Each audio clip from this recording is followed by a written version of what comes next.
terms of setup, Yeah. hopefully you can see a grip change in terms of where your thumb is. In fact, we can see your your fingers of your left hand there on the left hand side. The grip of the club is obviously visible, as we can see, so your left hand is too far around to that left side. We want to make sure we look down. These two knuckles. Exactly. Yeah, you've definitely got it there. Now you can see when you grip the golf club there now. If I put a line up through there, then Joe, you can see now your left wrist is on that green line, which is where the club shaft is. That's what we want to try, and that's going to help you hinge the wrist better. So as you went back before when you couldn't hinge the wrist, well, you kind of could a little bit, but you sort of had to exaggerate it. As you went back here now, there's this kind of lifting up of the arm, your body kind of sort of rising up there, as we can see, and not the full wrist hinge. Compared to this one here now, you can see able to hinge the wrists a little better, okay? Now, when you were coming down, because you had a sort of a slight rise and lift, there needed to be a bit of a drop. So what would happen is, a bit of a drop into here now, and trying to give it some, as you said, some welly with the body. You watch kind of your head now, the golf sort of tilting down and under. You can see your head coming down and sort of chasing after, and the club feeling quite low. So you kind of go from up here, down, thrown your head under, and then pull your arms around. And it's going to cause some issues with your balance, obviously, okay?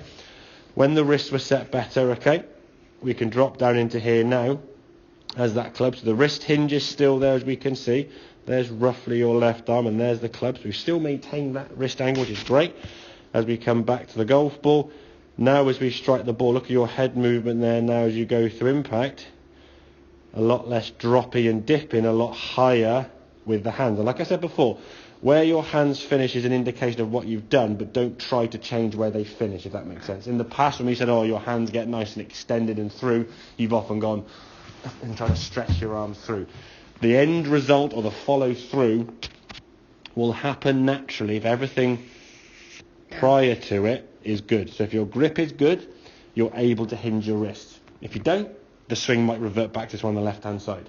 If you are able to hinge the wrist, as we can see here now, we're now able to create some power. We don't need to lunge the body, but you still might.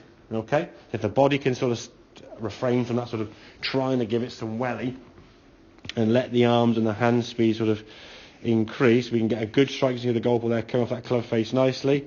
In terms of impact, lead arm, club and hands all in a straight line. That's a very, very good, okay? And then a nice leveled off turn up onto that left side, right foot levelly, weight down through that left side. So it's like a chain reaction of events. If your grip is poor, you can't hinge, so now you sort of, this lifting starts going on. Now you can't sort of create some power, so now you've got to drop, and then you're lunging down into it, okay?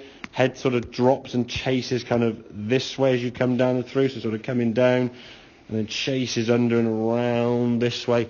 And then because of the head dropping down, the arms can't really go out to target. They've got to pull around this way, more of a balance reel to keep yourself from falling over. And you see the difference in where your arms are finished there, very low around your shoulders, whereas nicely high above your left shoulder on the right hand side there. So grip better in the fingers, get the knuckles visible, get that right thumb covering, and then from there we're able to hinge, okay?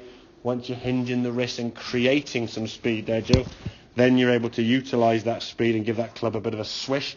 And like I say, in terms of numbers, if you're hitting the ball 30, 40 yards, I'd say, yeah, we've got to get some speed up. The fact you're going 70, 80, 90 yards with some of those clubs, that's long enough with the clubs you're using, as long as you're not sacrificing accuracy to gain length.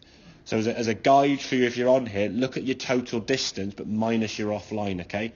And see what you're scoring. So 81 yards there, minus 4.5. You're looking at 76.5 yards there. Very good.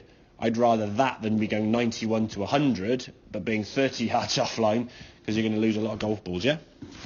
Okay. Good stuff.